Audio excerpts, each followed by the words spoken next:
Monsieur le délégué national, mon général, mesdames et messieurs, bonsoir. Nous sommes très heureux de vous recevoir, soit ici même dans cette salle, soit à distance, puisque nous sommes retransmis sur Facebook d'une part et sur Zoom d'autre part, pour cette seconde soirée culturelle de l'année 2022, pour laquelle nous avons le plaisir d'accueillir et l'honneur d'accueillir Madame Odile de Vasselot, médaillée de la Résistance française, qui a accepté de venir témoigner, nous raconter son parcours de résistante, son engagement dans la résistance. Donc je vais être extrêmement bref.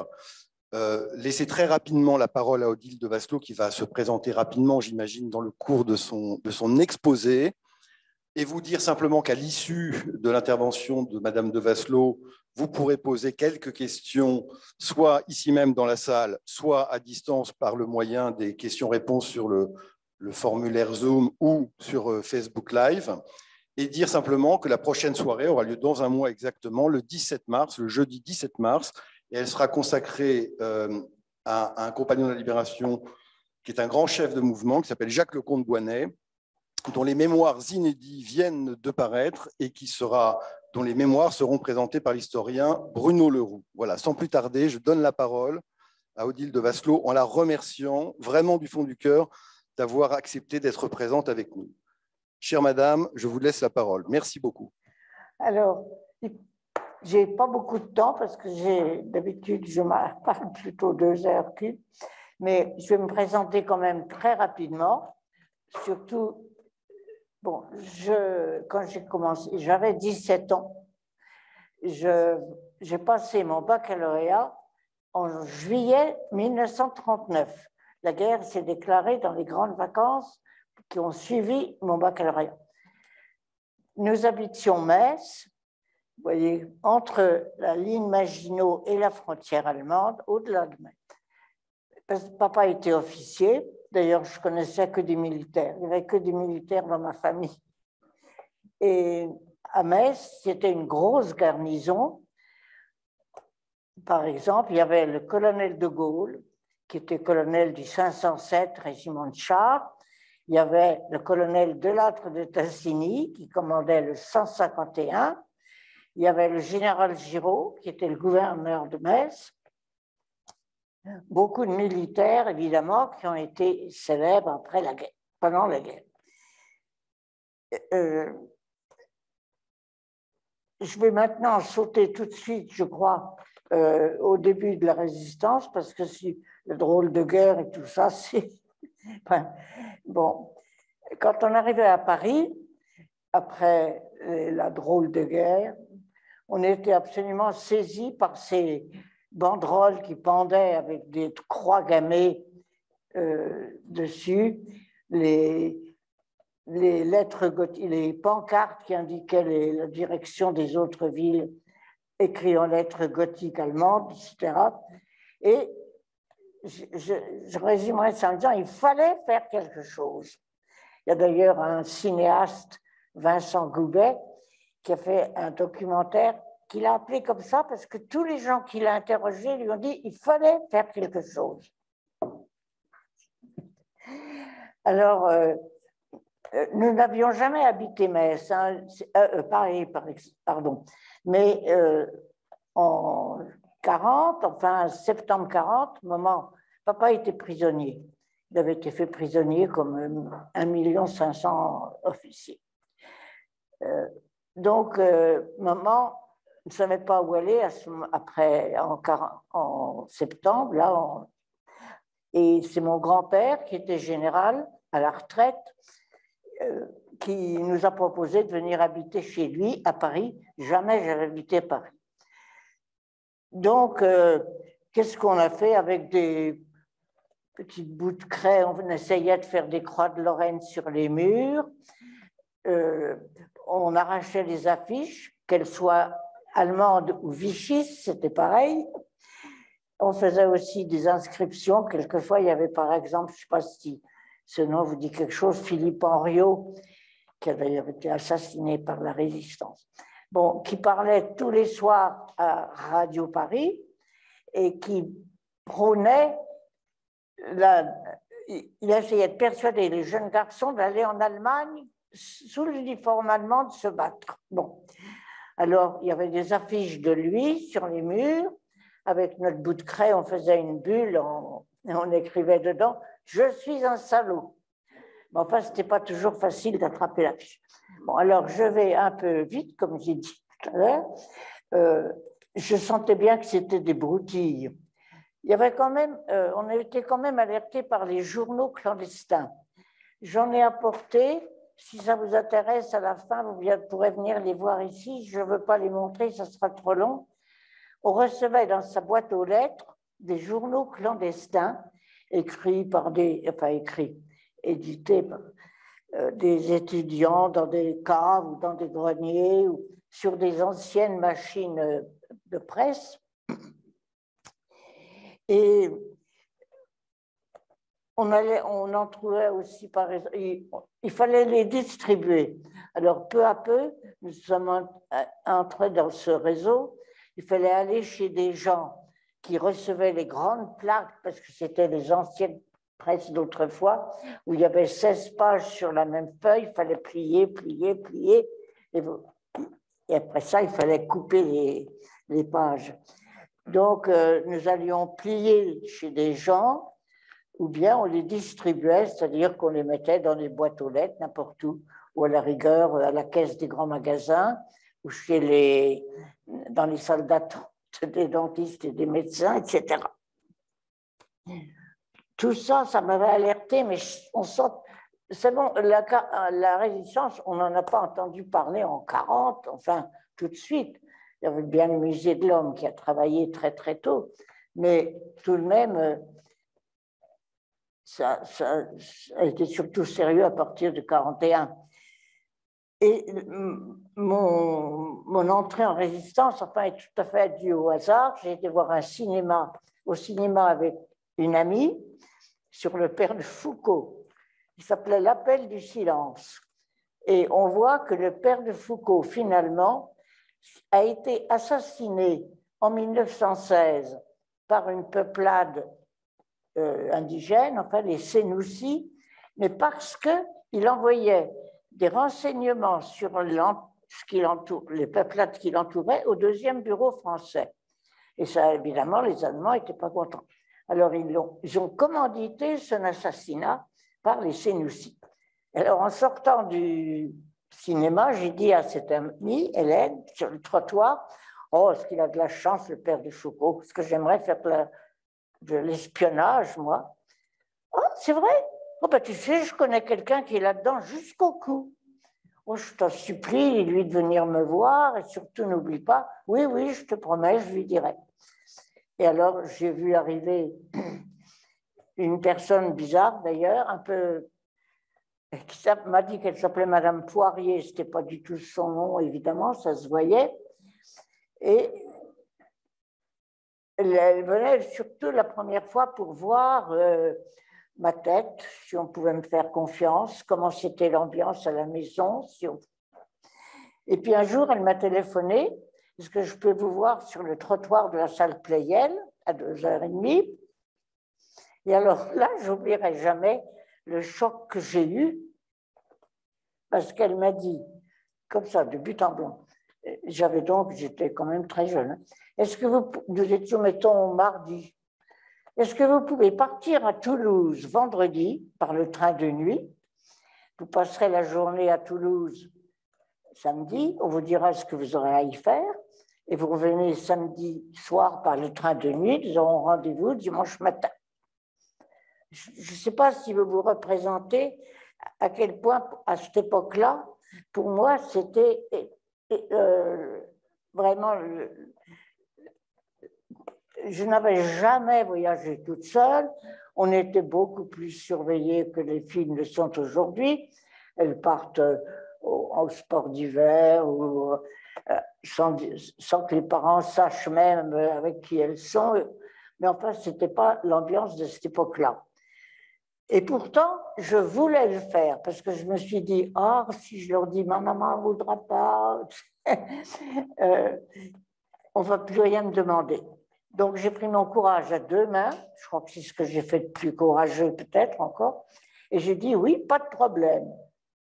Je m'arrangerai, je trouverai un prétexte, je dirai n'importe quoi, je mentirai s'il le faut, mais je veux le faire.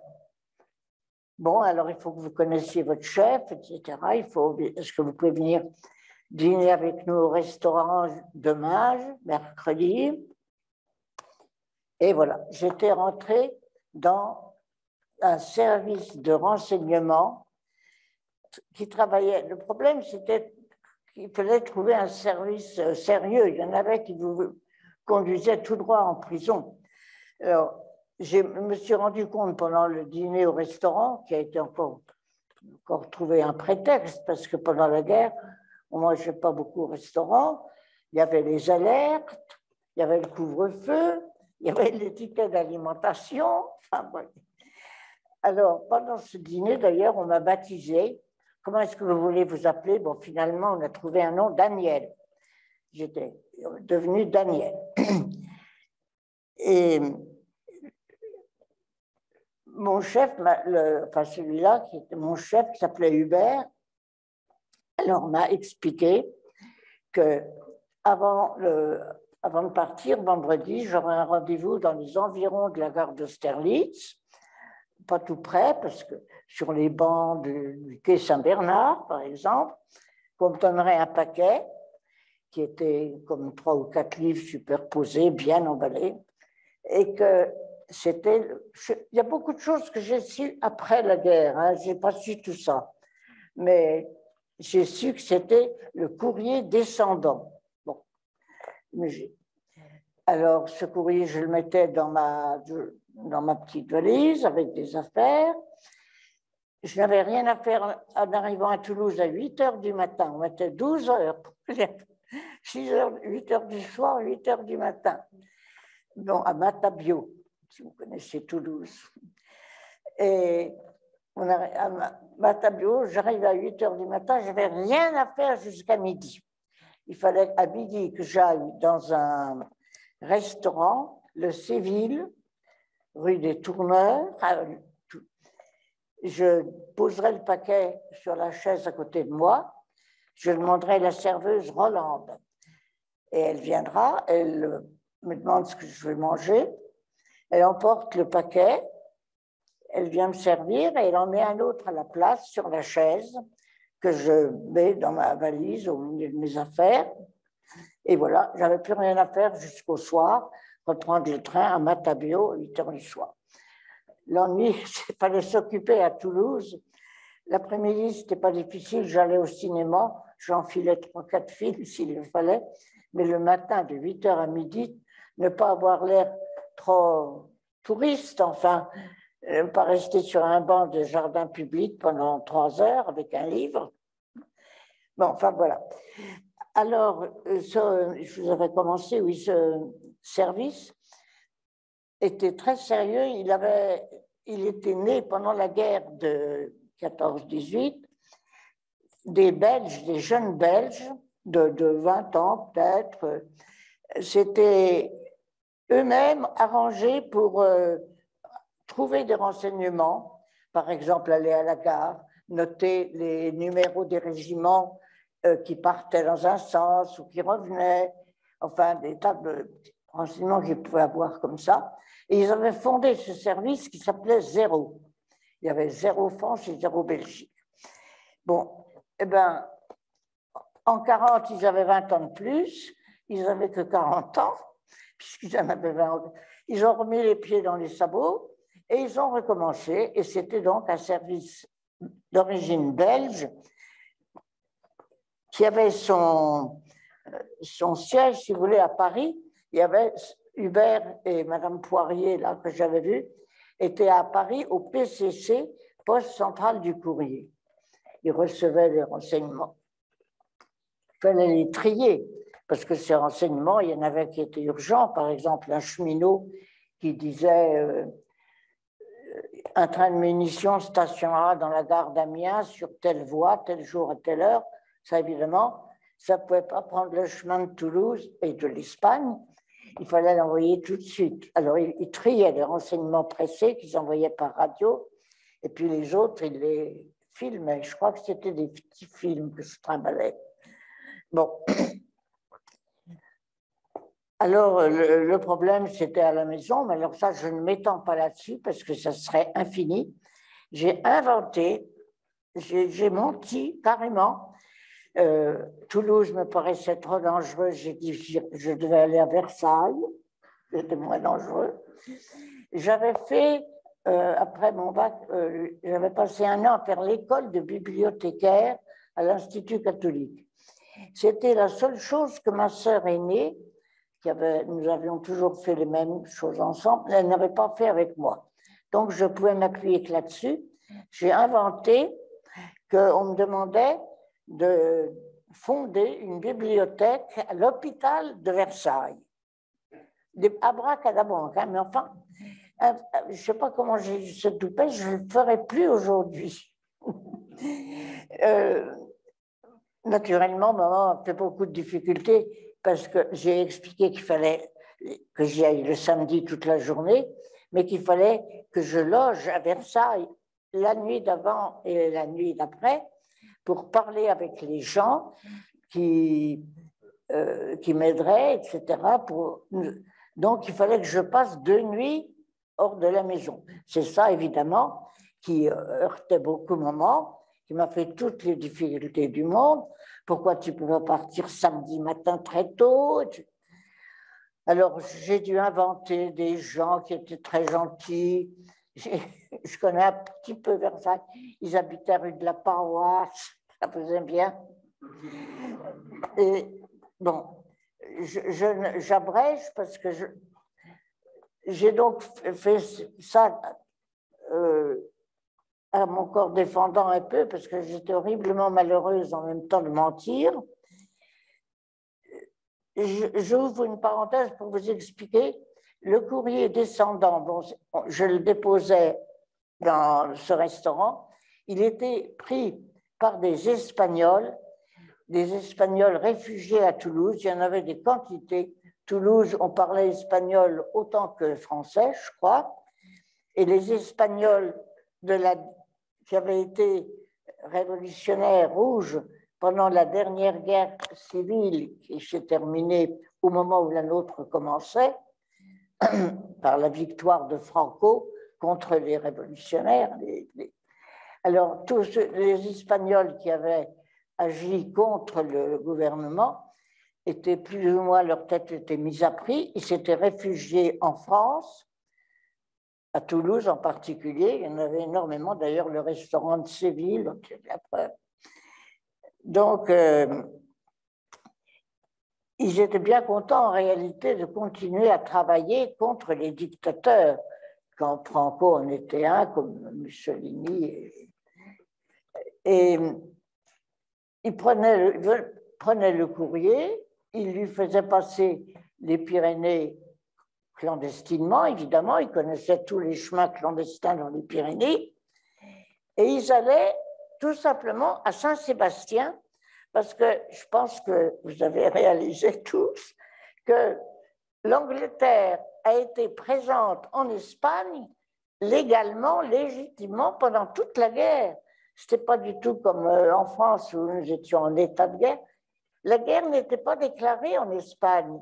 Franco avait refusé, à cause justement de la guerre civile qui avait ensanglanté et affaibli l'Espagne, il avait refusé à Hitler, qui lui avait tendu la main, de déclarer la guerre. Donc, les Anglais n'avaient pas rappelé leur ambassadeur, comme on fait quand on déclare la guerre, 2 pays sont en guerre, tout de suite on rappelle son ambassadeur. Eh bien, il est resté un ambassadeur du Royaume-Uni à Madrid pendant toute la guerre et des agences diplomatiques à Saint-Sébastien, à Barcelone, à Saragosse, à Séville, etc. Et en particulier au pied des Pyrénées, les Espagnols, là, n'avaient qu'à aller à Saint-Sébastien où il y avait une agence anglaise, tout simplement. Alors, bon ben, J'ai fait ça pendant quelques temps, toujours avec beaucoup de difficultés. Et puis un jour, je suis arrivée et une autre serveuse est venue et m'a dit « Roland a été arrêté. Et les Espagnols vous font dire de remporter le courrier. » Bon, j'ai passé le déjeuner les yeux sur la porte, n'ayant peur que la Gestapo ne rentre, bien sûr.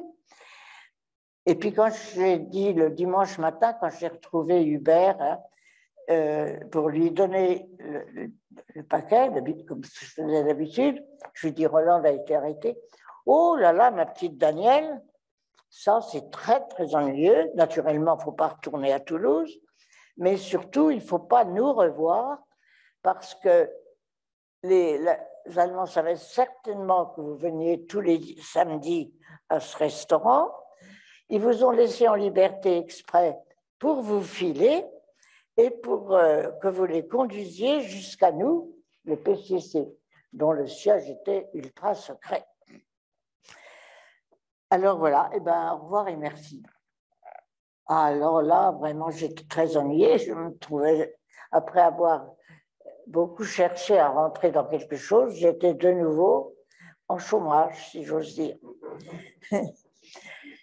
Heureusement, le temps avait un peu passé. C'était pas plus 1940, c'était peut-être, je sais plus très bien, 1941, 40.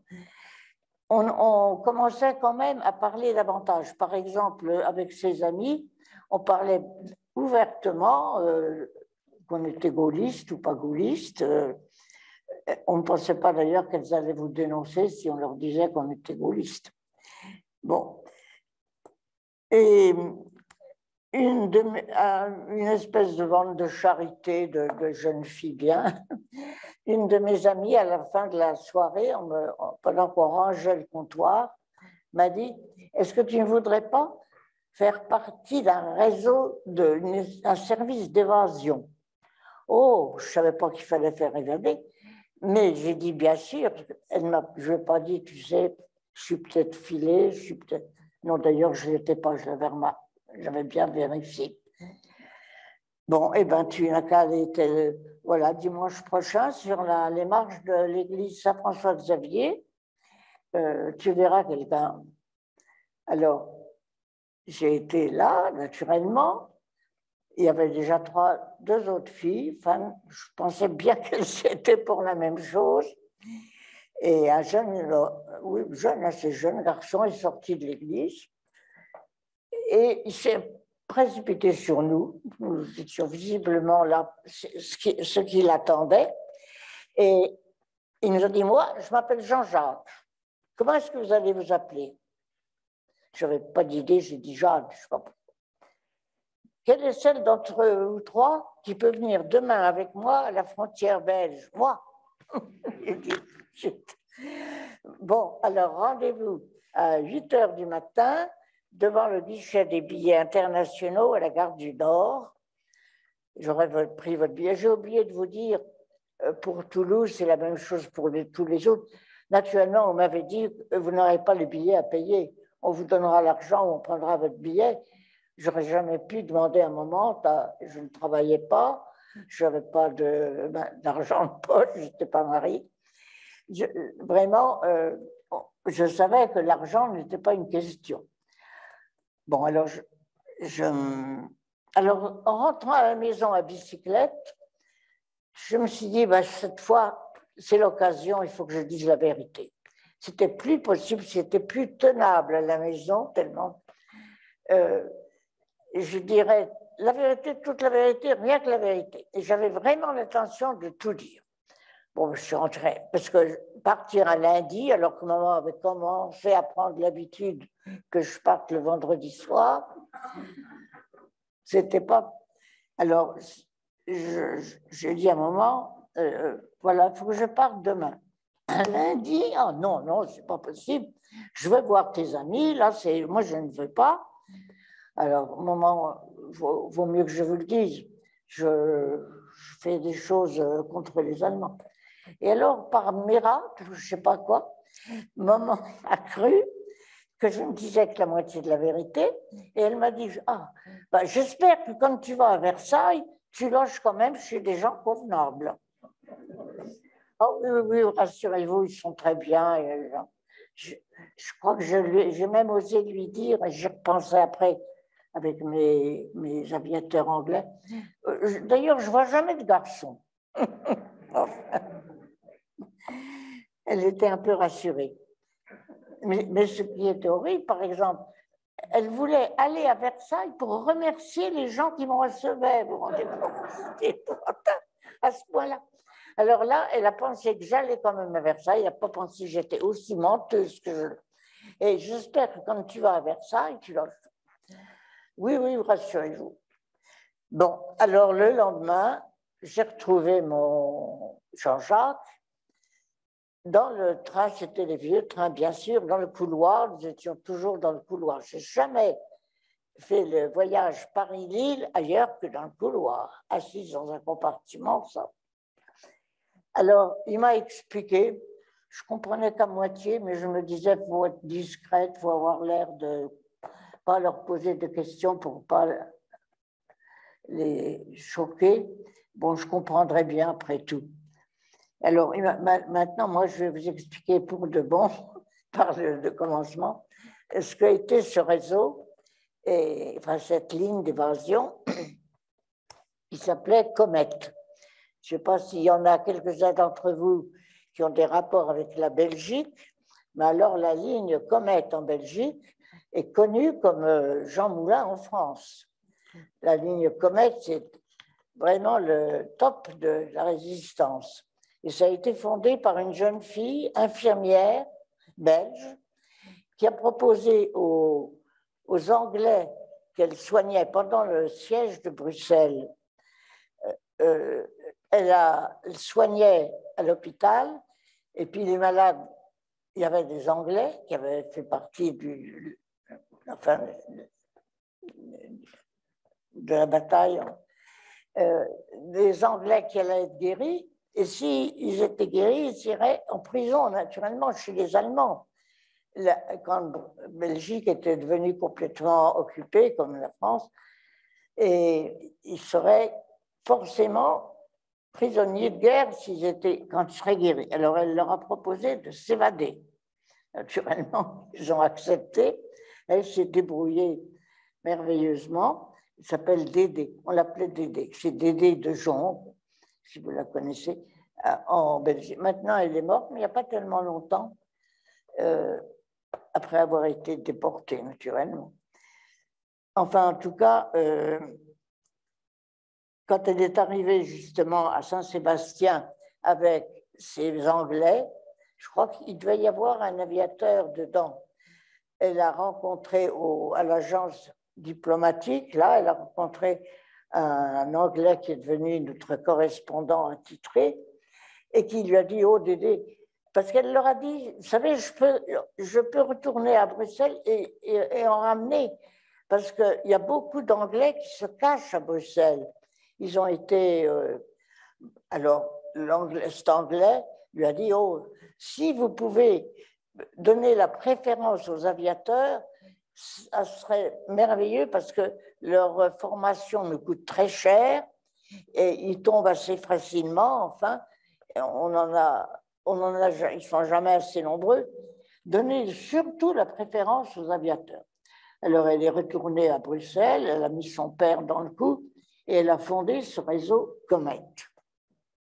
Je vous le dis maintenant, mais ce n'est pas le moment, mais ça fait rien, ça s'appelait le Comet, parce que d'habitude, les boys, nous les appelions les boys, parce qu'il y avait des Anglais, des Américains, des Canadiens, des Australiens, et alors on ne pouvait pas à chaque fois dire les Anglais quand c'était des Américains. Alors les boys. D'habitude, les boys mettaient entre le moment où ils tombaient de leur avion, ils se jetaient en parachute quand l'avion était touché. Et puis où ils faisaient tout notre parcours là, et où ils revenaient chez eux en Angleterre. Il y avait au moins 2 mois, mettons, c'était beau. Et un jour, il y en a qui ont mis presque 15 jours. Et il y a un Anglais qui a dit « Oh là là, mais c'est mieux qu'une comète !» Et c'est pour ça que ça s'est appelé comète. Et maintenant, c'est un nom vraiment commun. Bon, alors, ben, oui, alors ce réseau, donc, c'était pas pour les parachutistes qui venaient avec tout un attirail bien complet, bien préparé pour être parachutés en France, avec une carte d'identité, avec un permis de conduire, avec un carnet en banque, etc. C'était les aviateurs qui avaient été bombardés, même quelquefois jusqu'à la frontière russe, ou bien en Allemagne. Ils bombardaient aussi en France, ils bombardaient bon, naturellement, dès qu'ils passaient le Pas-de-Calais, le Channel, les avions, la DCA allemande, qu'on appelait la Flak. En France, c'est la DCA, la défense contre avion. En Allemagne, c'est la Flak, je ne sais plus quelles sont les initiales, ce que ça veut dire. Alors la Flak se mettait en route et puis on poursuivait l'avion, naturellement. Les chasseurs allemands étaient très, très agressifs, enfin. Et on voyait quelquefois, j'en ai vu, je me rappelle à Paris, des avions qui tombaient comme une torche enflammée. Et on disait, oh là là, les pauvres types, ils sont là-dedans, ils sont crabés complètement. Bien non, heureusement, ils pouvaient sauter en parachute, c'était prévu. Alors, ils avaient ce qu'il fallait pour éviter d'être prisonniers, évidemment. Pendant que... Ils ne savaient d'ailleurs absolument pas où ils étaient quand ils se jetaient en parachute.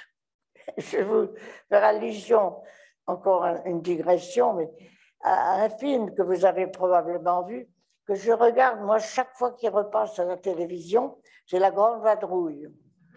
Alors, je ne sais pas, naturellement, il y a Louis de Funès, je crois, puis c'est Pérégrination dans la zone occupée. Mais au début, il y a quelque chose de très drôle, c'est pour ça que je le regarde.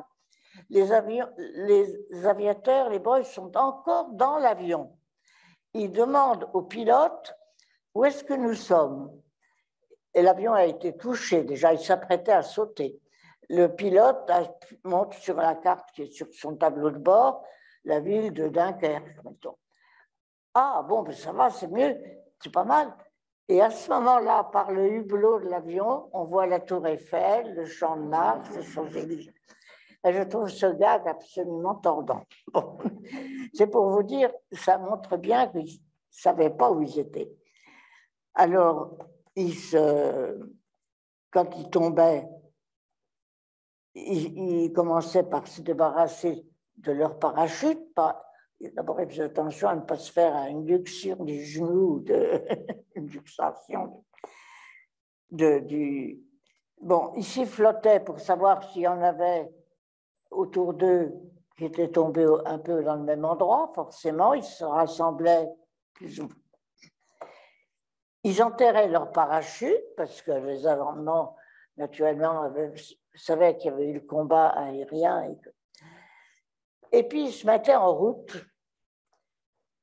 Il y avait dans leur... on appelle ça un kit aujourd'hui, mais ce n'était pas le mot d'autrefois. Enfin, une tresse de secours, si vous voulez, dans laquelle il y avait des choses absolument merveilleuses. Une petite boussole grande comme un bouton de chemisier. Alors, donc, ils savaient déjà qu'il fallait aller vers l'ouest, toujours. Forcément, il fallait aller vers l'ouest. Il y avait des photos d'eux en civil, parce qu'ils sautaient, ils étaient en militaire. C'est très... Donc, des photos d'eux en civil pour faire les fausses cartes d'identité. Les Anglais savaient qu'il fallait, ça serait difficile de les conduire à photomaton pour faire des cartes d'identité. Donc, il y avait des vraies cartes d'identité à eux pour faire les fausses cartes d'identité. Il y avait une petite trousse de couture, parce qu'avec les ciseaux, ils défilaient, ils enlevaient leur galon, leur RAF ou AAF qui était au-dessus du cœur, ils coupaient les boutons dorés, les boutons militaires, et il y avait à côté, dans la trousse de secours, des boutons d'hommes normaux, de veste normale, et des aiguilles, tout enfilées d'avance, pour qu'ils puissent cacher dans une grange quelconque et changer un peu leur uniforme, qui était couleur jean, qui pouvait passer quand on avait tout enlevé. La preuve, j'en ai connu qui avaient traversé un village comme ça, au pas qu'à danser, ils étaient plusieurs ensemble, il était 7h30 du matin, tous les enfants partaient à l'école, ils sont passés, on ne les a pas remarqués. Donc, il y avait ça. Il y avait... Vous viendrez tout à l'heure si vous voulez voir des choses que j'ai apportées, mais bon, c'est un peu difficile de vous les montrer. Des pastilles pour rendre potable toute l'eau qu'ils rencontreraient dans les ornières, dans les cours de ferme, n'importe où. Alors, il y avait ces pastilles qui, évidemment, vous n'allez pas bien voir, mais vous viendrez tout à l'heure. Vous voyez, c'est comme ce qu'on a aujourd'hui dans les pharmacies. Mais non, on ne connaissait pas le plastique. Alors, là, c'est écrit en anglais, bien sûr. Si l'eau est très contaminée, il faut mettre 2 pastilles, secouer, attendre 5 minutes et puis avaler l'eau. J'aime bien la phrase en anglais, la dernière phrase, je ne sais pas si vous comprendrez parce que je n'ai pas un bon accent. Useless with seawater. Sans usage avec l'eau de mer. Bon. Et il y avait quelque chose d'absolument merde. Il y avait de l'argent de tous les pays traversés, survolés, etc. Et il y avait ça que vous viendrez voir, mais il y en a ici au musée d'ailleurs. Le général, tout à l'heure, me disait qu'il y en avait des cartes. Vous voyez, ça, c'est de la soie. Enfin, on dit de la soie, plutôt du nylon. Les miennes commencent à s'abîmer beaucoup, mais ce sont des cartes des 2 côtés. Des cartes très, très détaillées. On y trouve les plus petits villages. Vous voyez, je ne sais pas si vous voyez vraiment. Ça fait rien, vous viendrez voir tout à l'heure. Alors, donc, il marche grâce à ça. Il traverse les grandes routes et il voit telle ville, les pancartes pour telle ville. Alors, grâce à la carte, ils savent où ils sont à peu près. Quand ils sont en Allemagne, naturellement, ils continuent à marcher. Dès qu'ils ont passé la frontière en Belgique ou aux Pays-Bas, bon, ils frappent à une porte. Et en effet, les Belges et les Hollandais étaient très patriotes et les recevaient toujours. Ils n'ont jamais été ennuyés, trahis par eux. Naturellement, ils ne savaient pas un mot de français. Donc, ils expliquent qu'ils arrivent d'en haut, etc. On les cache ou on les fait passer pour un grand garçon de la famille. Et puis, je n'ai pas le temps, je vous l'expliquerai si on a le temps tout à l'heure, comment nous savions, nous, qu'ils se cachaient à cet endroit-là. Parce qu'on ne pouvait pas, naturellement, aller dans les villages et dire « Est-ce que vous savez où sont ?» Personne n'aurait dit. C'était tellement défendu. Il y avait des affiches. Un tel a été fusillé parce qu'il a aidé un aviateur anglais. C'était absolument. Donc, quand nous savions où, enfin je dis nous, hein, c'est pas ce que je faisais, je dirais tout à l'heure ce que je faisais moi.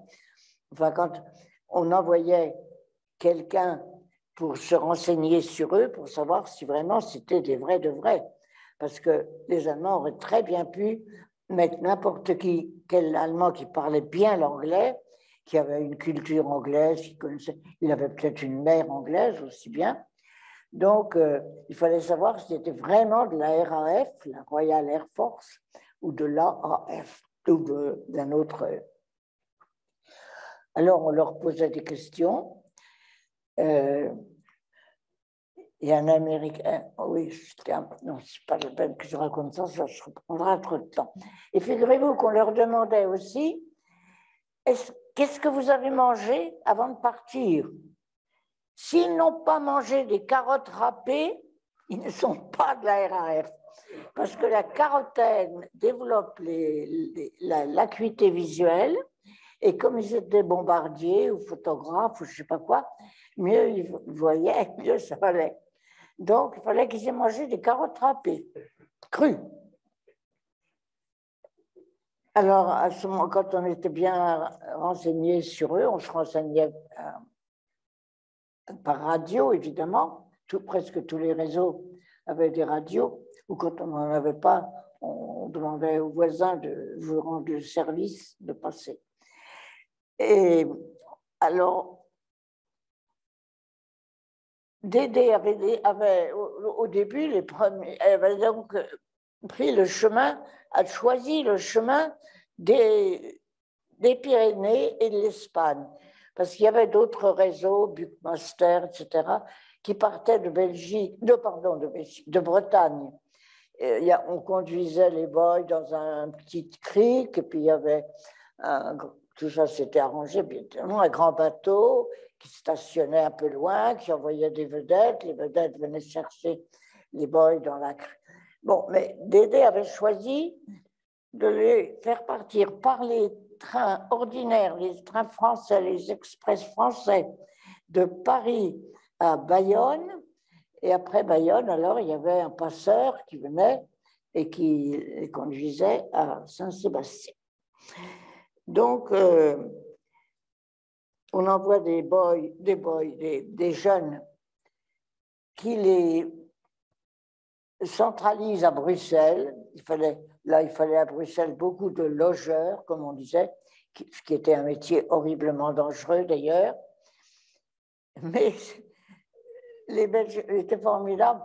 Il y a une dame qui disait « Mais je ne comprends pas pourquoi on ne m'en donne plus. J'ai pourtant vidé mon garde-manger pour eux, pour ceux qu'on m'a donnés, et maintenant on ne m'en donne plus. » Et il y avait une autre dame qui disait aussi à sa fille, elle disait qu'elle ne dormait pas, je crois. Alors sa fille lui disait « C'est à cause des aviateurs, des boys, là. Oh non, ils sont si gentils, ils passent si doucement devant ma porte. » Les Belges ont été très courageux et très... Bon, alors on les centralise à Bruxelles parce que c'est le Midi, le Sud, qui donne le feu vert pour le départ. Quand il y a de la place dans les Pyrénées ou je ne sais pas quoi, ou quand, au poste de passage, enfin, alors leur départ était programmé, mais une fois qu'ils partaient de Bruxelles, ça se déroulait comme un tapis roulant jusqu'à Bayonne, et puis après le passeur. Bon, alors maintenant, je vais vous raconter mon premier voyage, et puis les autres qui... Non, il faut encore que je vous dise une chose. Naturellement, pour les faire, il fallait qu'ils passent par Paris pour prendre le train de Bayonne, mais la frontière entre la Belgique et Paris, entre la Belgique et la France, était absolument impossible aux postes normaux.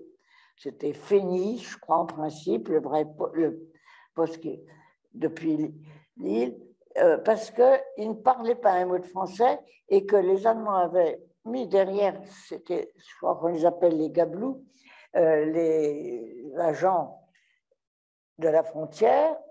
Il y avait un Allemand qui posait des questions en français à tous les hommes. Il y avait des ouvriers qui passaient, qui travaillaient d'un côté, d'un autre, etc. Donc, ils parlaient français, mais les boys ne parlaient pas. Alors, ce Jean-Jacques que j'avais rencontré, on lui avait demandé de créer ce qu'on appelait les passes. Les passes, c'était, vous représentez la frontière franco-belge, autour de Lille d'ailleurs. Je ne sais pas si je vous ai dit tout à l'heure que c'était à Lille que j'avais été avec Jean-Jacques, j'ai oublié. Bon, autour de Lille, un village en Belgique, tout près de la frontière, genre 4-5 km si possible. En face, le plus près possible aussi de la frontière, un village en France Et dans ces deux villages, il fallait trouver une maison amie dans laquelle on pouvait rentrer avec les boys et puis faire le travail. Donc, des gens, d'ailleurs, ce n'était pas très difficile à trouver, ils étaient très patriotes. Une maison dans chacun des villages, et comme il fallait il fallait amener les boys d'abord à Bruxelles, et de Bruxelles, il fallait prendre souvent, toujours d'ailleurs, un moyen de communication quelconque, un autobus, un petit tramway, une pétrolette, je ne sais pas quoi, pour aller dans ce village belge. Donc, on faisait le trafic assez souvent, 3 fois par semaine en principe. Il y avait toujours un contrôleur ou un receveur de tickets ou un chauffeur, je ne sais pas quoi, qui aurait pu vous reconnaître. 3 fois par semaine, vous passiez avec des boys différents. Donc, on avait créé 6 passes différentes autour de l'île. Par exemple, Bachy, en France, était jumelé avec Rhume en Belgique. Canfin, en France, était jumelé avec Canfin-Hertin en Belgique. Et il y en avait 6 comme ça, et on alternait. Alors, naturellement, les conditions étaient différentes. Je vais vous raconter celle de Bachy-Rhume, parce que c'est celle que j'ai fait le plus souvent, peut-être. Et c'est la première, surtout. Mais à un endroit, c'était la voiture du docteur qu'on prenait, et le type à la gare, enfin à la station frontière, la connaissait, il devait lever à la barrière dès qu'il voyait la voiture du docteur. À un autre endroit, c'était des vieilles demoiselles, enfin, vous voyez, ça dépendait beaucoup. Mais alors, moi, je vais vous raconter la première, ça m'a beaucoup, beaucoup frappé, évidemment. D'abord, Jean-Jacques m'a fait descendre à Lille. Nous avons été déjeuner au buffet de la gare, je crois. Ensuite, il m'a dit, maintenant, je vais vous faire des visites parce que vous aurez peut-être besoin des gens, mais il faut que ce soit moi qui vous les ai présentés. Alors, on a été dans l'île, dans différents endroits, en particulier dans un grand magasin, au sous-sol, au rayon des casseroles, où on m'a présenté à un type qui vendait les casseroles et qui était donc dans le réseau. Jean-Jacques disait partout, voilà, je vous présente Jeanne, vous pouvez avoir aussi confiance en elle qu'en moi. Ah, je me disais, mon vieux, c'est gonflé, on se connaît depuis ce matin. Bon, enfin, c'est elle qui va me remplacer, ça je ne savais pas. Bon, et puis, après ça, après toutes les visites que nous avons faites, nous avons été sur une place où tous les autobus bourrés, toutes les directions étaient rassemblées. Vous savez, c'est souvent comme ça. Il y a une place qui est la gare routière, enfin. Alors, nous sommes montés dans l'autobus de Bachy. C'était très difficile de monter parce que beaucoup de gens étaient venus pour le marché. Mais ils descendaient au fur et à mesure, si bien que nous étions les derniers dans l'autobus à la fin, naturellement. Nous avions jusqu'à la frontière, jusqu'à Bachy, qui était le dernier village en face de Rhume, en Belgique. Jean-Jacques m'a dit, regardez bien ce que nous faisons, parce que la prochaine fois, vous serez toute seule. Je regardais toutes les maisons, mais j'étais un peu toute pareille. Heureusement, il y avait des petits jardins, un peu. Nous sommes entrés dans une maison. C'est une femme qui nous a ouvert, Rachel, qui nous a dit, le patron, il est resté au bureau parce que les jours où il y a du passage, il veut rester le dernier. Il y avait du passage ce jour-là, justement. Bon, il y avait un petit garçon, René, qui faisait ses devoirs. On l'a aidé, naturellement, à faire ses problèmes arithmétiques. Et le patron est arrivé, un grand costaud, qui était d'ailleurs le chef, je ne sais pas comment ça s'appelle, de la douane du secteur. C'était bien tombé. Donc la maison, c'était celle de Maurice Bricou, c'était lui, sa famille, et c'était la maison où on allait passer. Je me rappellerai toujours quand Jean-Jacques m'a présenté Maurice Bricou, m'a regardé des pieds à la tête avec un air un peu méprisant, je dirais. Mais ça va pas, ma petite? ce que vous avez sur le dos aujourd'hui, c'est beaucoup trop clair. Ça va se voir tout à l'heure dans la plaine. Alors, il est parti à côté. Il a rapporté une cape, une grande pèlerine noire qu'il m'a mise sur le dos. Puis vos souliers, c'est impossible. Bon, il a été chercher des bottes de caoutchouc. Puis il a regardé par la fenêtre. Il a dit à Jean-Jacques, maintenant on peut partir. Ça y est, la lune s'est cachée, on va y aller. Alors on est partis, tous les trois. Maurice Bricout devant, moi au milieu, Jean-Jacques derrière, dans la plaine. Nous sommes sortis naturellement par l'arrière de la maison, par la porte qui donne sur les cabanes à lapins. Et parce que devant, les gens auraient été trop intrigués. Et nous avons marché comme ça. Ça, je me souviens très, très bien de l'impression que j'avais à la fois de vivre quelque chose d'extraordinaire, comme un film policier ou je ne sais pas quoi. Et puis en même temps, je me souviens très bien que je me disais aussi, c'est exactement comme ça que je me représentais qu'on pouvait faire la guerre quand on était une fille, qu'on n'avait pas 20 ans, qu'on n'était pas militaire. Parce que nous avions beaucoup joué la petite guerre dans les environs de Metz. Là, vous savez, on était très militaires. Et puis, j'avais lu, je ne sais pas si vous l'avez, ça se lit encore, mais c'est pas sinon, Louise de Béthigny et Léonie Vanout, qui étaient deux Françaises, Léonie Vanout peut-être belge, et qui ont fait exactement la même chose pendant la guerre 14-18.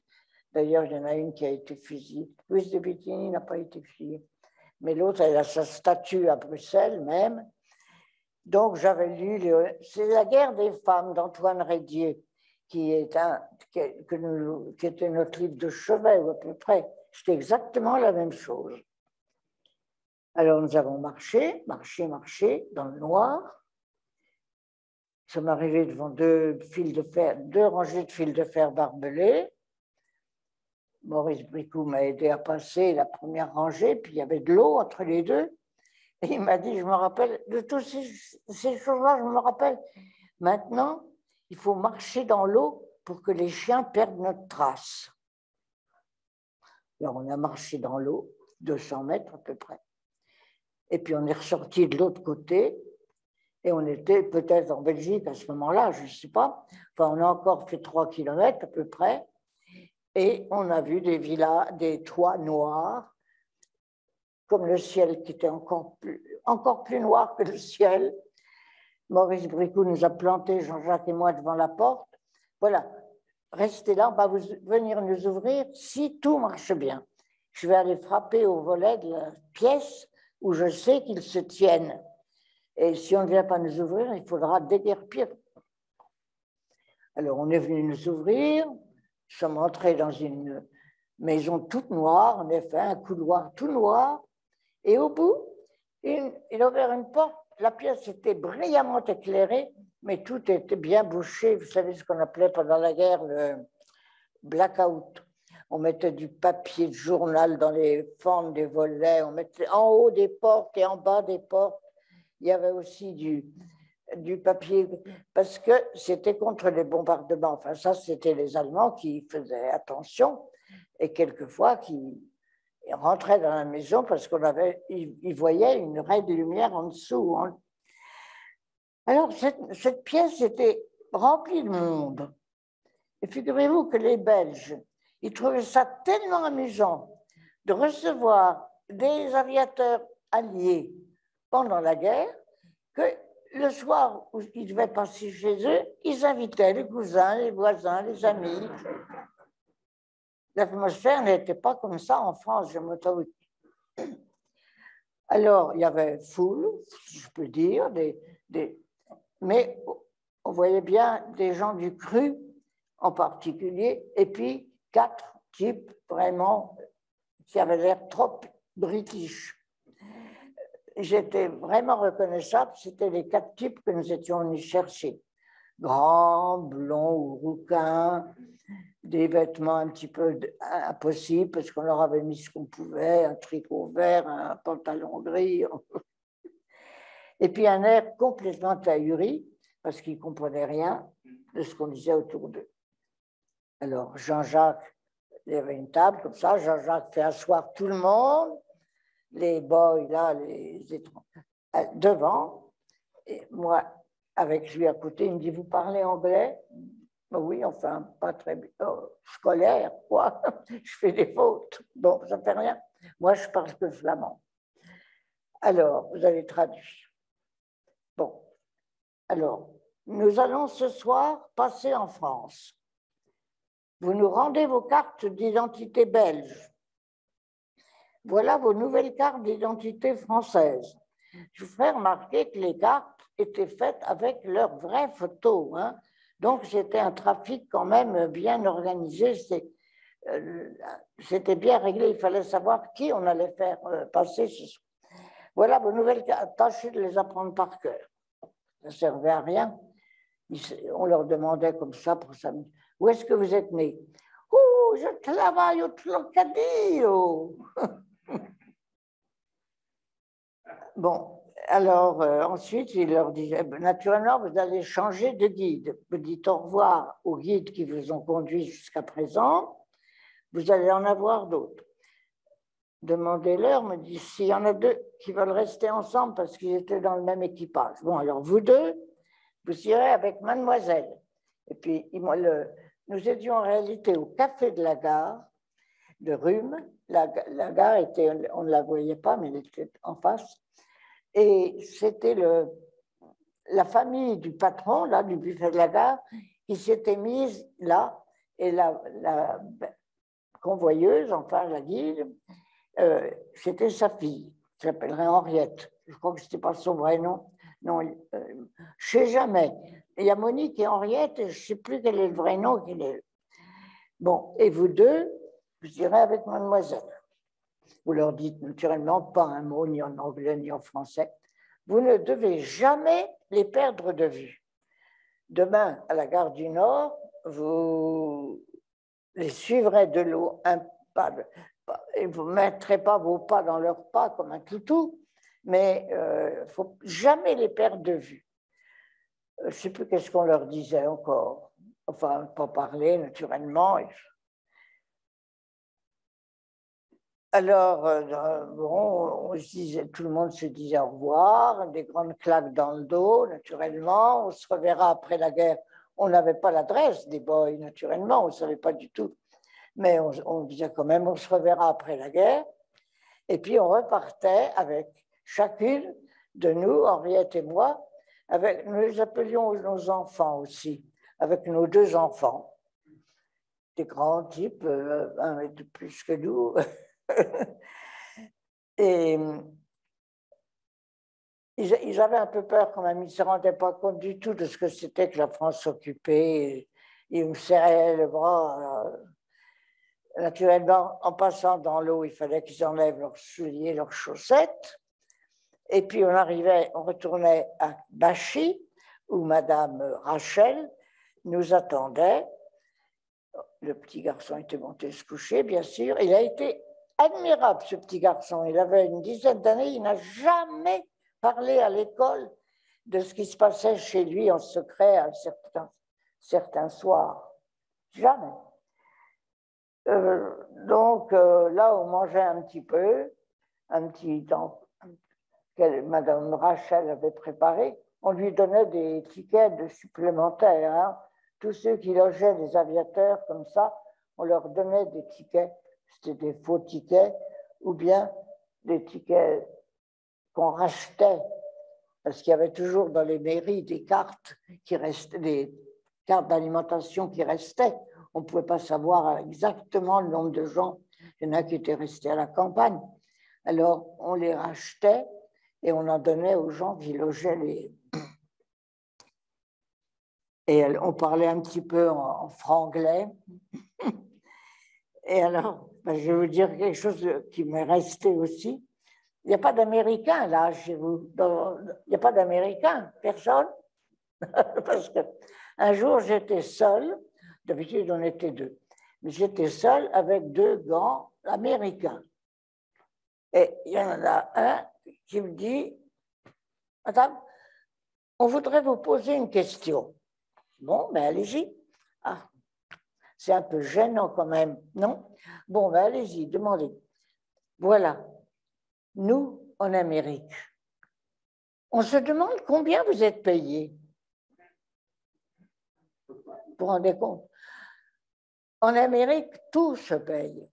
Alors, il a insisté, je dis, mais on n'est pas payé. Mais si, combien à peu près par tête de pipe, si vous voulez, quand on ramène un aviateur, on a 5 $, et deux, on a 10 $. Enfin, je ne sais pas ce qu'ils imaginent. Lui expliquer en anglais qu'on était bénévole, pas un sou, pas un centime, je crois quand même qu'ils n'ont pas compris. Et figurez-vous que toutes les convoyeuses, enfin guides, qui ont conduit des Américains ont eu la même question. Curieux. Mais ils ont compris, je crois, parce qu'on se réunit. On se réunit encore maintenant à Bruxelles une fois par an au mois de novembre. Et pendant longtemps, il y a eu des aviateurs que nous avons passé. Maintenant, il y a leurs familles, leurs enfants. Enfin, il y en a encore d'ailleurs, j'en ai retrouvé. Et alors là, ils ont peut-être un peu mieux compris quand même. Une fois, il y avait Dédé, justement, c'est très beau, je trouve, je cite ça, j'y étais pas, mais ça fait rien. Elle voyait un Américain à ces réunions de Bruxelles.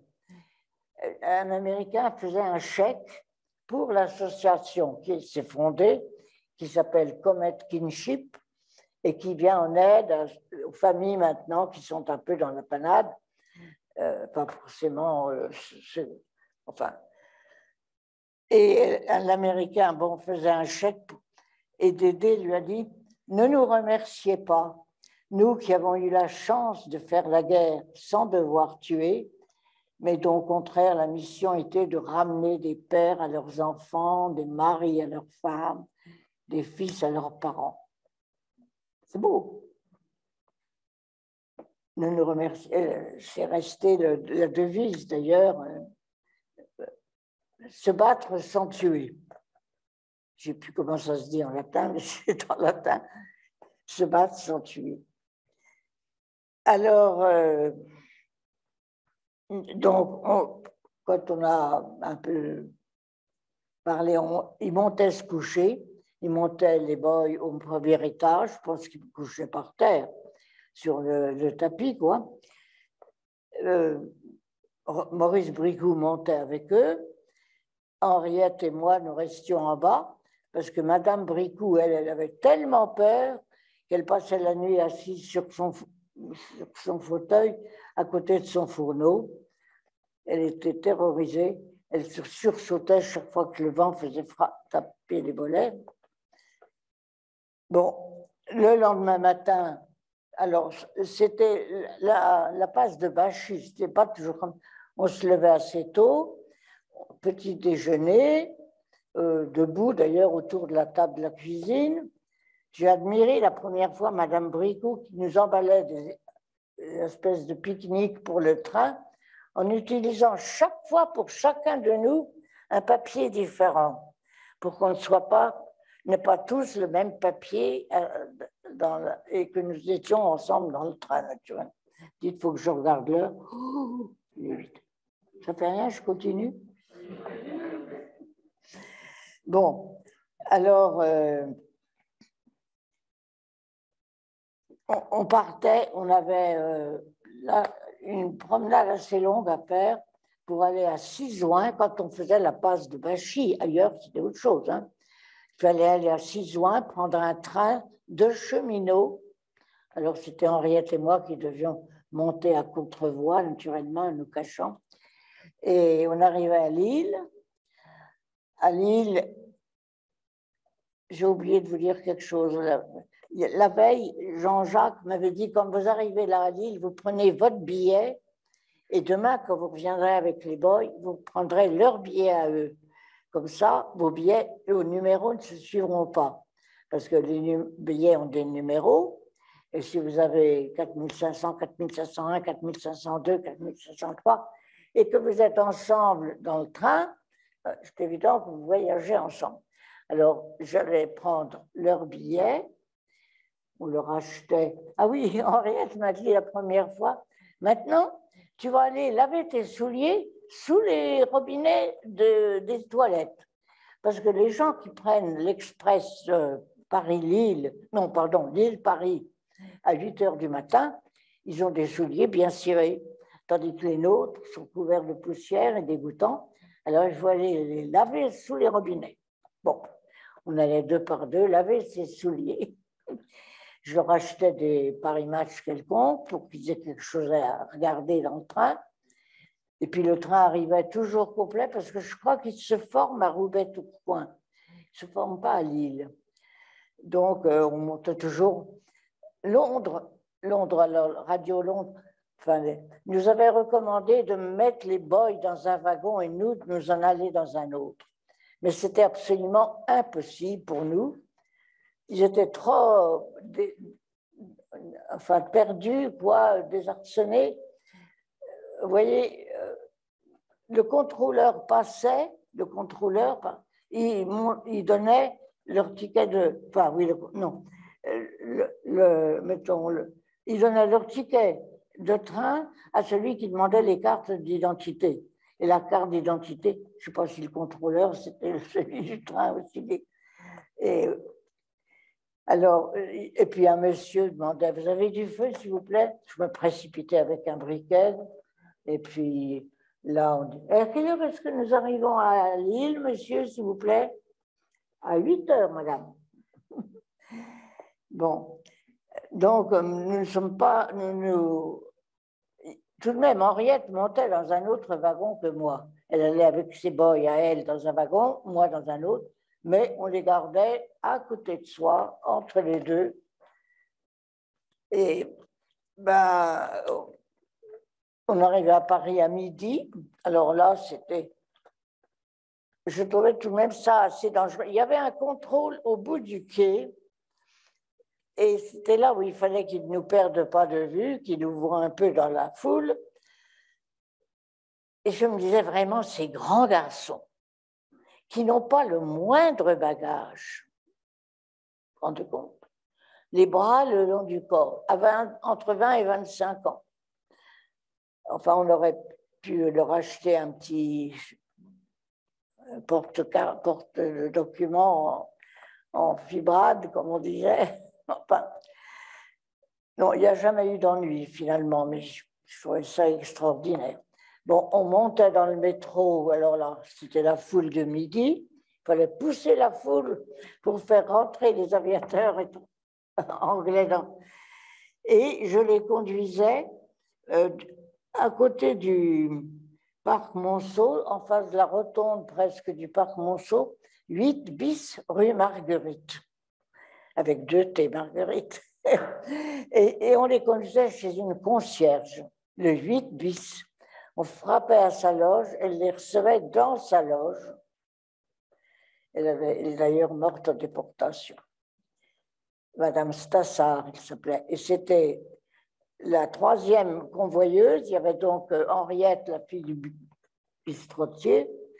Il y avait sa fille, qui avait pris comme nom Diane, et moi, les gens, 3 guides. Bon, et puis alors là, il fallait que je parte, parce qu'il ne fallait pas que je rencontre celui qui viendrait les chercher pour les emmener au train de Bayonne, à la gare de... Non, pas la gare de Austerlitz. Il ne fallait pas qu'on se rencontre. Bon, alors je leur disais bonne chance et merci et au revoir. Et je rentrais à la maison, qui était tout près, parce qu'on habitait en face de la salle Playel, je ne sais pas si vous voyez, rue du Faubourg Saint-Honoré, au numéro 221. Et on était là au parc Monceau, à la rotonde du parc Monceau. Donc je rentrais à pied. Et je me disais, mon Dieu, si je pouvais raconter seulement. Bon, alors voilà, il y a eu d'autres passes, d'autres très, très folkloriques aussi. Je vous dis la voiture du médecin, c'était très rigolo. Ou le camion du laitier aussi. Mais il y a eu malheureusement en janvier, non, avant janvier, probablement en décembre 1943, si bien que 4 janvier 44. D'abord, c'était la même passe, Bachy-Rhume. Et à Rhume, au lieu de trouver 4 types et 2 convoyeurs belges, des étudiants d'habitude, il n'y en avait que 2 et 1 convoyeur. Et ils m'ont dit, on a vu les autres à Tournai, puis après, on ne les a plus vus. En réalité, ils avaient été arrêtés déjà. Bon, donc, j'ai dit aux gens du bistrot, je pars avec ces 2-là, je reviendrai demain chercher les 2 autres qui ont dû rater leur changement de train. Je suis partie avec ces 2. Et je croyais, j'avais pris 3 billets la veille, je devais rentrer avec d'autres personnes. J'avais ces 2 billets en 3. Et c'est une bêtise, mais heureusement, ça nuit en rien. Je leur ai donné les 2 billets, dont le mien, qui faisait partie, enfin les 3 billets, nous avions 3 numéros qui se suivaient. C'était le retour des vacances de Noël, jamais on n'a pu monter en seconde. Je les ai poussés par le bras, on est monté en première. Le contrôleur est passé, il a demandé les suppléments. Naturellement, j'ai pris les billets des boys, j'ai dit 3 suppléments, s'il vous plaît, et il a noté les 3 numéros de nos 3 billets. Même qu'ils se suivent ou qu'ils ne se suivent pas, d'ailleurs, c'était pareil. Il me donne le double, je le mets dans ma poche, un grand papier. Et le train roulait entre Douai et Arras. J'entends sur ma droite, présentez vos cartes d'identité pour le contrôle allemand. Nous étions dans le couloir. Alors, ils arrivent sur nous, les Gestapo. Je tends ma carte d'identité. Ils me la rendent, presque sans la regarder.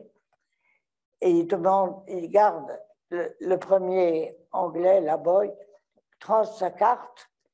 L'allemand la garde. Comment vous appelez-vous?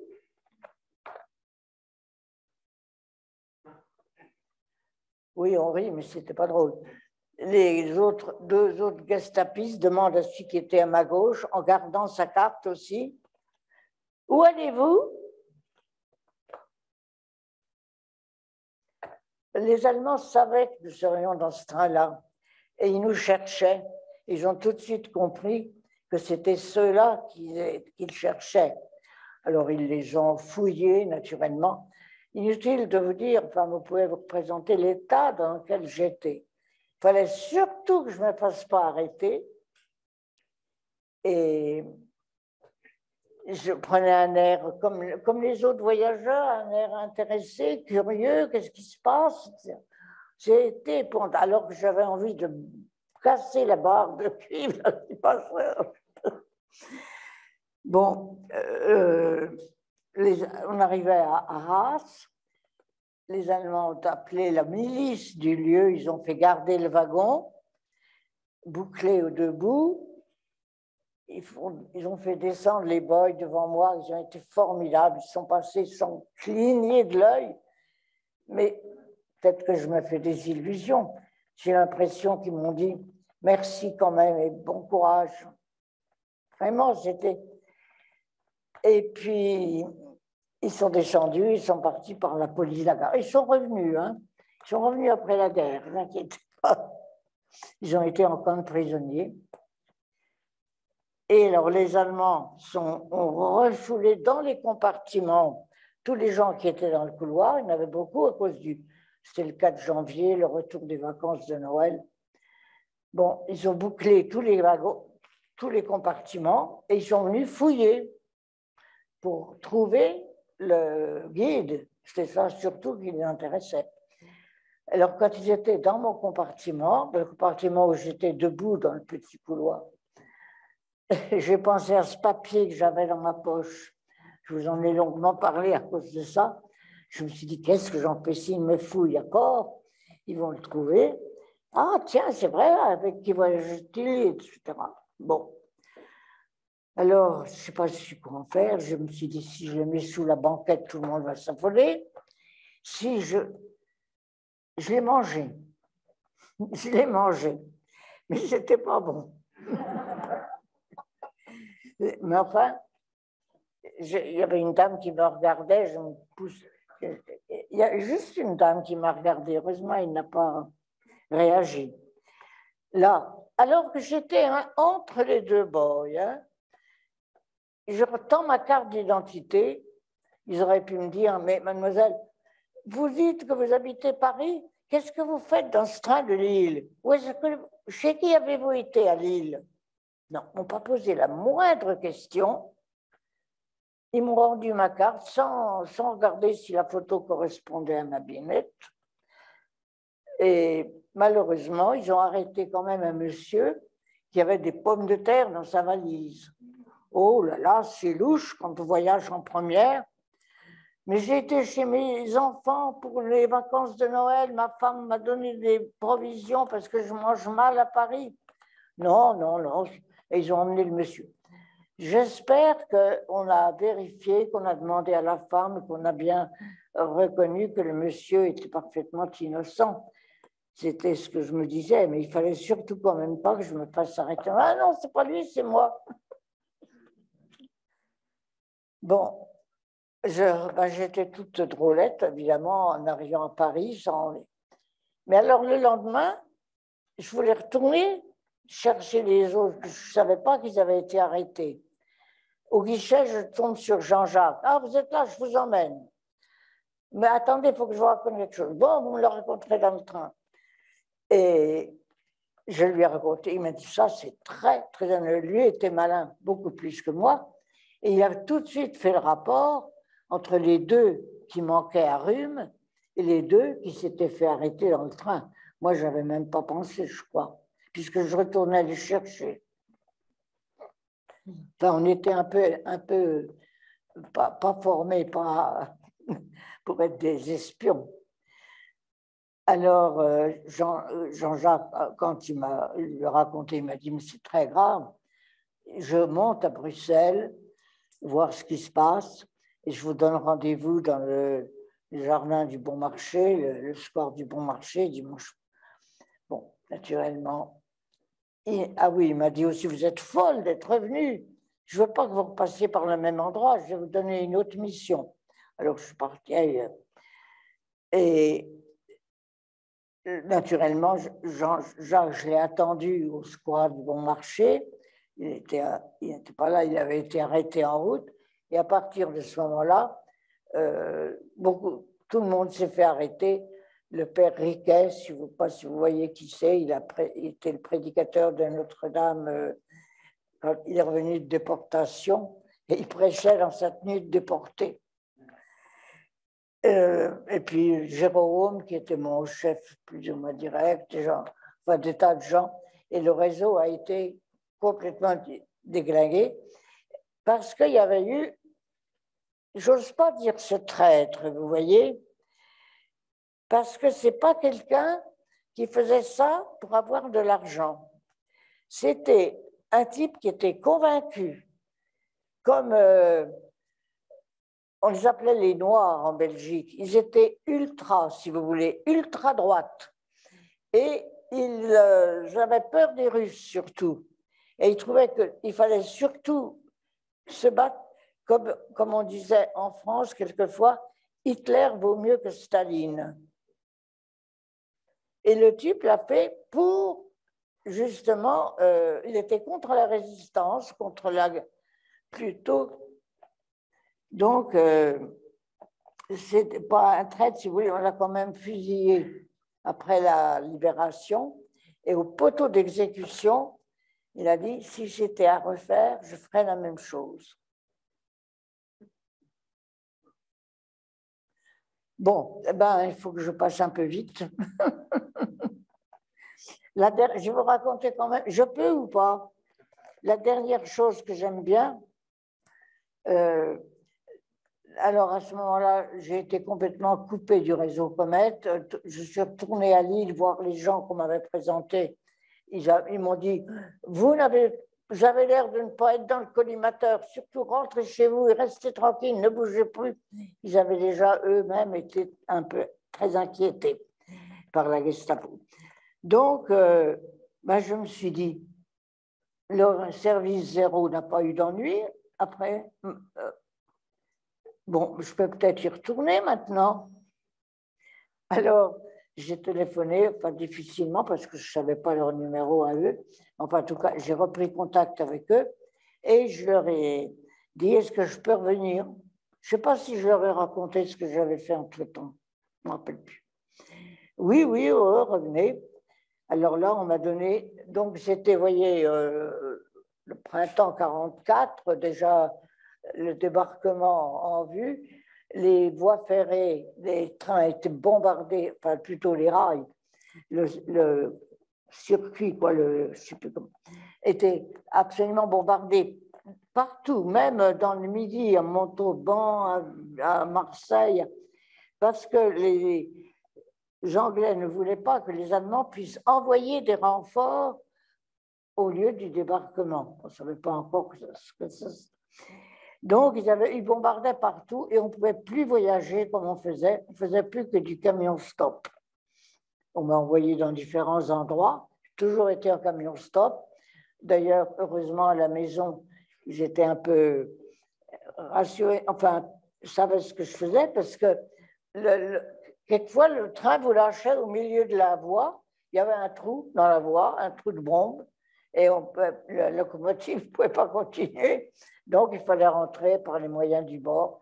Ça a été un peu homérique jusqu'à... Mais oui, alors il y a eu la libération de Paris.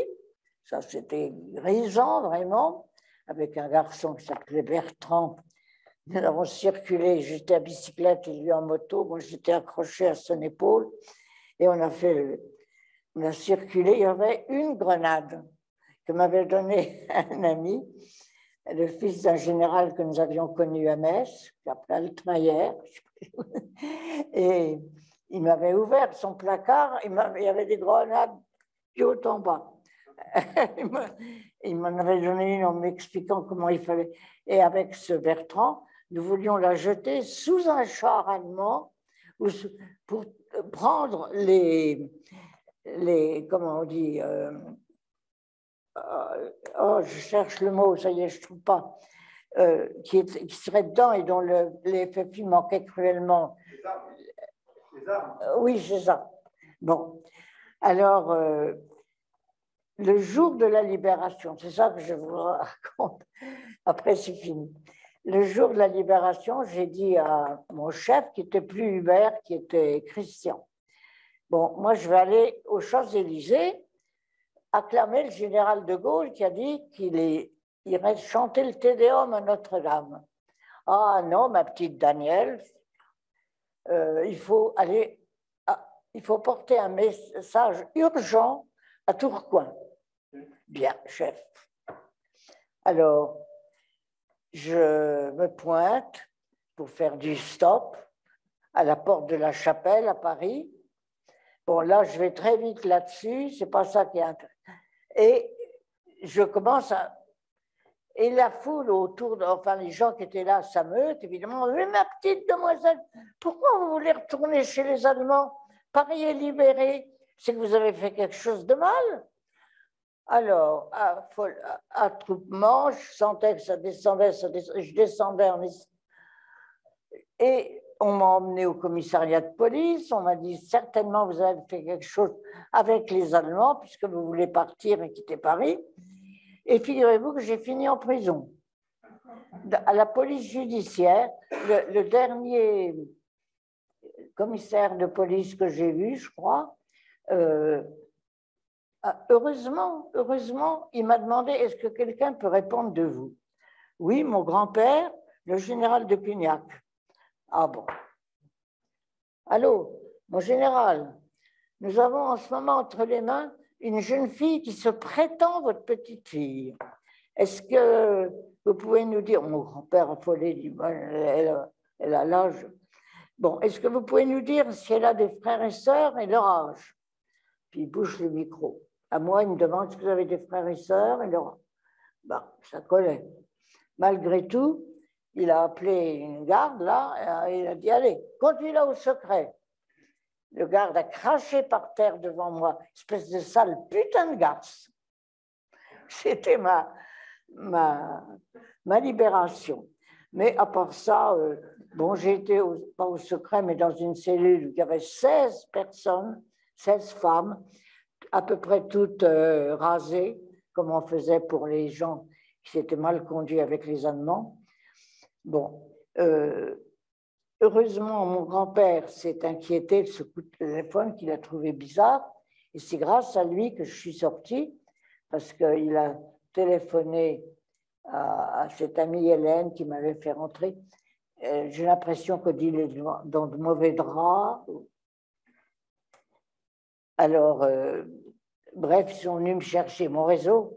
Nous étions en train de faire la promenade des prisonniers sur les toits de la police judiciaire et on m'a demandé au micro, bon, et on m'a libéré. Et mon chef, là, Christian, m'a dit, ma petite Danielle, il faut quand même repartir. Je vous donne 24 heures de congé, mais il faut porter ce message, il est urgent. Je me fie à vous pour que vous vous débrouilliez. Bien. Alors, cette fois, je prends ma bicyclette. Je suis sortie, non pas tout droit par le nord, mais plutôt vers l'est. Je crois que j'ai même été jusqu'à Meaux à bicyclette. Puis là, je me suis dit, il faut quand même maintenant que je remonte. Alors, j'ai pris une route de traverse pour rattraper la route du nord et j'arrivais toujours derrière les Américains. Ils venaient de libérer le village en même temps que j'arrivais. Et le dernier village comme ça où j'ai vu les Américains, c'était Nanteuil-le-Haudouin. Je ne sais pas si vous connaissez. À Nanteuil-le-Haudouin, les Américains vraiment venaient d'arriver. Les enfants montaient sur les chars pour avoir du chewing-gum, enfin les scènes classiques qu'on voyait dans tous les villages libérés. Alors, je me suis approchée de celui qui était au bout du village. Je lui ai dit, ne tirez pas, j'habite là, vous voyez, je veux rentrer chez moi. Il pleuvait des cordes, j'étais couchée sur mon guidon. Bon, ben allez-y vite. Alors, je suis partie. J'ai dépassé la maison, bien sûr, m'attendant un peu à ce qu'on me tire dans le dos. Et je me disais surtout, mais où est le front? Où est le front? Je ne sais absolument rien.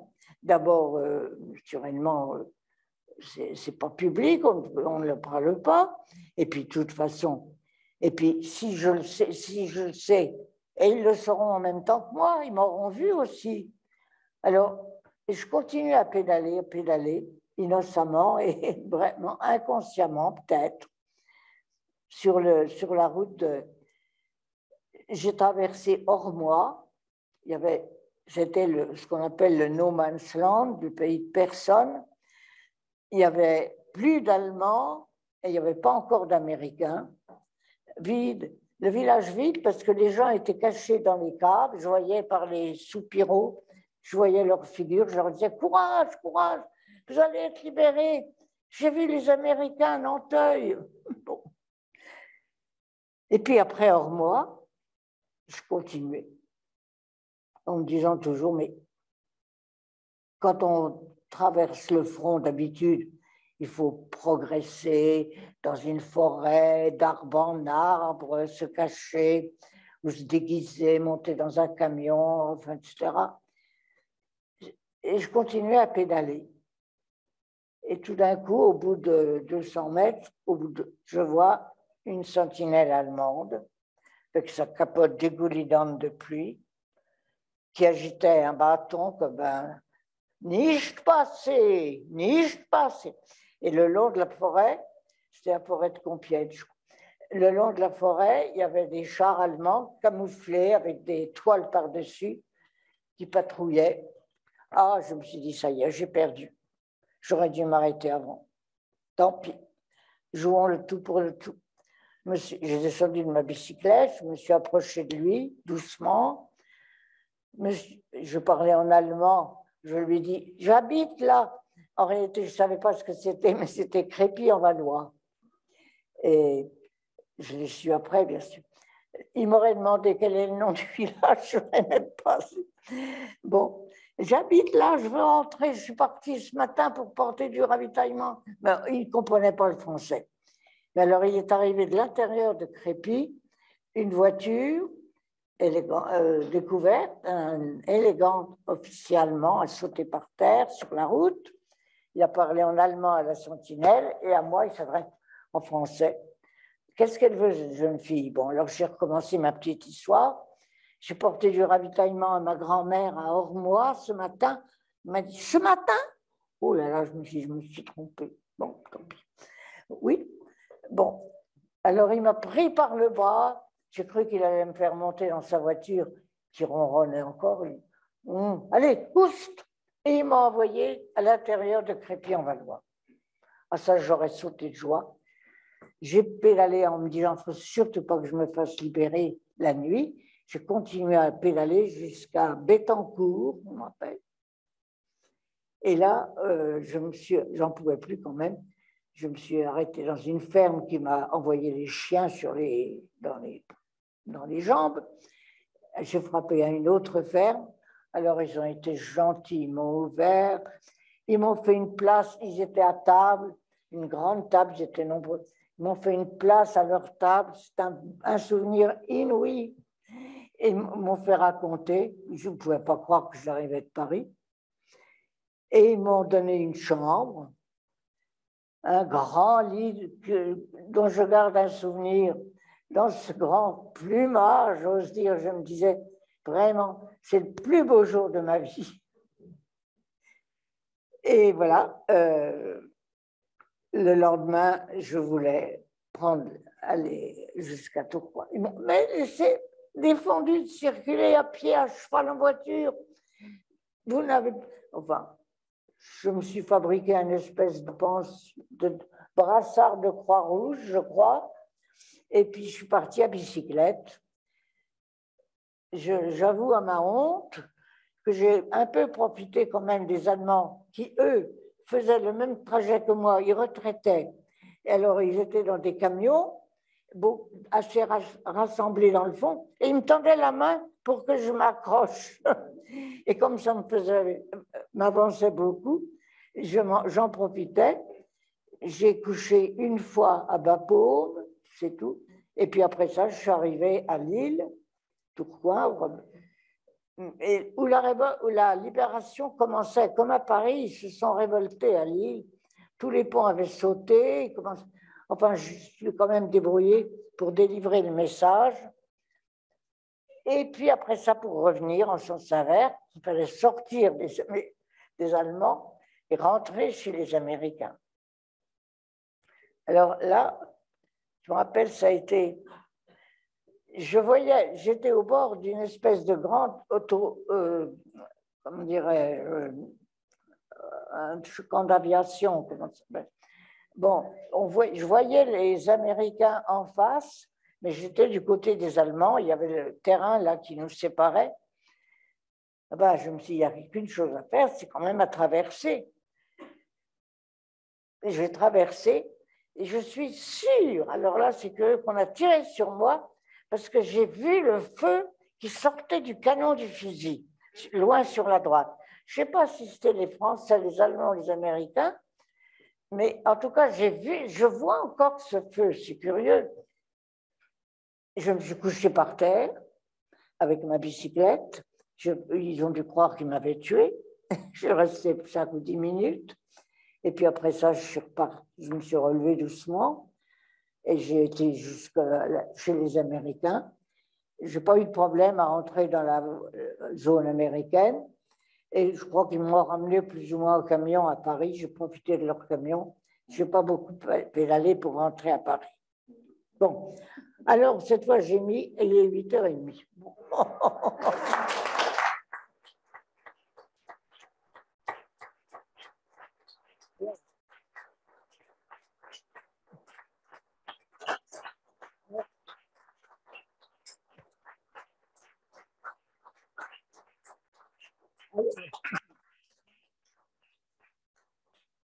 Merci infiniment pour cette intervention. On sent que vous en avez sous le pied encore. Vous pourriez nous parler plus longtemps, mais c'est très intéressant parce que c'est vraiment un témoignage extrêmement vécu, ressenti. Ce n'est pas des grandes théories, c'est vraiment la pratique et ça permet aussi aux gens qui n'ont pas connu cette période de se de se replonger, découvrir une époque, évidemment, qu'on n'a pas connue. Y a-t-il une ou deux questions? On va être bref, parce qu'évidemment, l'intervention de Odile Vasselot a été longue. S'il y a une ou deux questions, levez la main bien haut, comme à l'école. Alors, vous allez attendre que j'arrive et je vais vous passer le micro pour que tout le monde puisse entendre, y compris à distance. Enlevez votre masque. Madame de Vasselot, on garde le masque, nous. Pardon, excusez-moi. Alors là, je suis désolée. Gardez. Pas de souci. Bonsoir madame, je voulais vous demander si vous connaissiez ce qu'il y avait dans ce fameux message qui vous a empêché de vivre pleinement la libération à Paris afin de foncer dans le Nord. Attendez, je n'ai pas très bien compris. Est-ce que vous connaissiez le message que vous avez dû porter Ah non, pas du tout, du tout. Et je me demande même où je l'avais mis. Je ne sais pas de quoi, ce qui concernait. Oui, non. Une autre question. Vas-y, jeune homme. Parlez bien fort dans le micro. Vous savez il y a des gens sur Internet qui ont besoin d'écouter aussi. Bonsoir. Une question toute simple. Est-ce que vous savez combien de boys vous avez sauvés? Non. Moi, personnellement, Oui, mais le réseau. non. Non, c'est bête parce que c'est marqué dans un livre. Ah ben, j'ai écrit un livre, tiens. J'ai écrit un livre. Mais alors, ça s'appelle Tombé du ciel, édité chez Orphelin. Et figurez-vous qu'il y a 7 livres qui s'appellent Tombé du ciel. J'ai été étonnée l'autre jour, j'étais invitée à la distribution des prix d'une personne que je connais bien d'ailleurs, qui s'appelle Claire Andrieux, qui est la fille de André Postel-Vinet. Alice Postel-Vinet. Bon, et elle a eu le prix, comment c'est le prix quoi, de Vianney? Non, pas Vianney. Si, si. Je sais plus. Le prix Vianney. Pour un livre qui s'appelle Tombé du ciel. Et à cette occasion-là, j'ai fait une petite enquête, et il y en a 7. Il paraît que c'est une expression courante, et que, bon. Alors, il est édité au Félin. Il a été édité en livre de poche aussi. Celui-là, il coûte 19,90 € et en livre de poche, 12 €. Y a-t-il une dernière question à poser? Attendez, j'arrive. Alors, attendez. Oui, vous Bonsoir. aviez... Bonsoir Odile, Annick Leroy, Badina. Annick Badina. Bonsoir Odile. Bonsoir. Quelles étaient les réactions de vos parents lorsque vous leur avez raconté tout ce qui vous était arrivé et vous leur avez dit la vérité? Ben, j'étais quand même forcément content. D'abord, j'ai eu assez vite la croix de guerre. Alors ça leur a fait plaisir. Et ben, je sais pas. Oui, ils ont dû trouver que j'avais du culot quand même. Vous n'avez pas forcément tort. Bon, allez, une dernière question, monsieur. Bonsoir, madame. Durant tout votre exposé, vous n'avez pas une seule fois évoqué la peur. Vous n'avez pas une seule fois évoqué la peur pendant votre exposé. Comment pourriez-vous l'expliquer? Le ventilateur. Je ne comprends pas. M'excuse, mais je n'ai pas très bien. Monsieur dit que vous n'avez pas évoqué la peur pendant votre exposé. Avez-vous eu peur? Dans le train avec vos... Dans le train, quand ils ont été arrêtés, j'ai pas eu peur. Je ne dirais pas que c'était de la peur. Il fallait surtout que je ne me manifeste rien. J'étais prise par autre chose que par la peur, je crois. Oui. D'ailleurs, je dois dire, je n'imaginais pas ce que je risquais. En réalité, les camps, j'aurais été certainement dans un camp, on n'imaginait pas les camps de déportation. C'est difficile pour vous aujourd'hui de penser ça, mais figurez-vous que j'ai un oncle, le frère de maman, justement le colonel de Cugnac, qui a été arrêté à Clermont-Ferrand où il était chef d'état-major, je crois. Quand il est parti en Allemagne, j'ai écrit sur mon agenda, il paraît qu'oncle Henri part en Allemagne, chic, il sera au vert. Et il est mort à Mauthausen. On s'imaginait qu'on allait les mettre dans un grand camp, ils allaient faire du travail agricole. Pour les Juifs aussi, on s'imaginait ça, qu'on allait les rassembler et les faire travailler. Vraiment, je crois que c'est ça que je m'imaginais à cette époque-là. Chic, il sera ouvert. C'est épouvantable. Hein? Une dernière question, monsieur. Merci. Madame, je pense que je m'exprime auprès de vous, de la part de toute l'assistance, pour vous remercier et vous féliciter. Je pense que vous êtes né sous une bonne étoile. J'avais une question sur les collabos, mais vous y avez répondu. J'en ai une autre. Que pensez-vous des résistants de la dernière heure? Alors, il faut que je réponde quoi?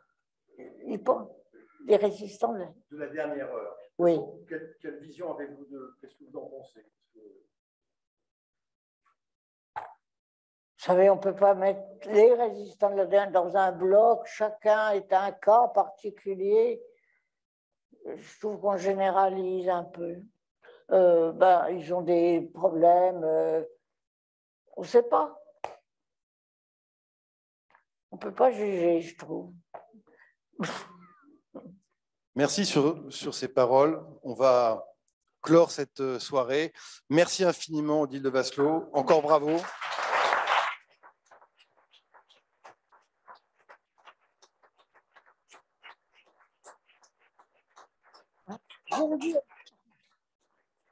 Je veux dire encore quelque chose. Nous connaissions un peu le général de Gaulle, puisqu'il avait été à Metz avec nous. Et en plus, mon grand-père avait toujours prôné sa politique d'une armée de mouvement, d'une armée blindée, tout ça. Donc, nous avons été un jour invités à goûter à Colombey-les-Deux-Églises. Et j'ai un peu raconté au général de Gaulle. Et alors, du haut de sa grande taille, il m'a dit, est-ce que c'était des réseaux français?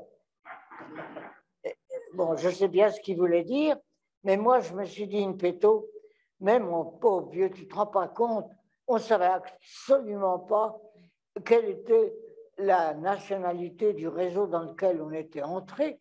On était bien content d'avoir trouvé quelque chose.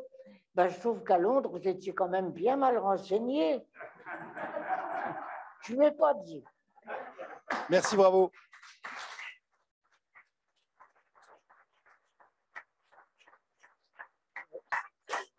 Voilà, on va rendre l'antenne et on donne rendez-vous dans un mois, le 17 mars, pour la prochaine soirée culturelle du musée. Merci à tous. Au revoir.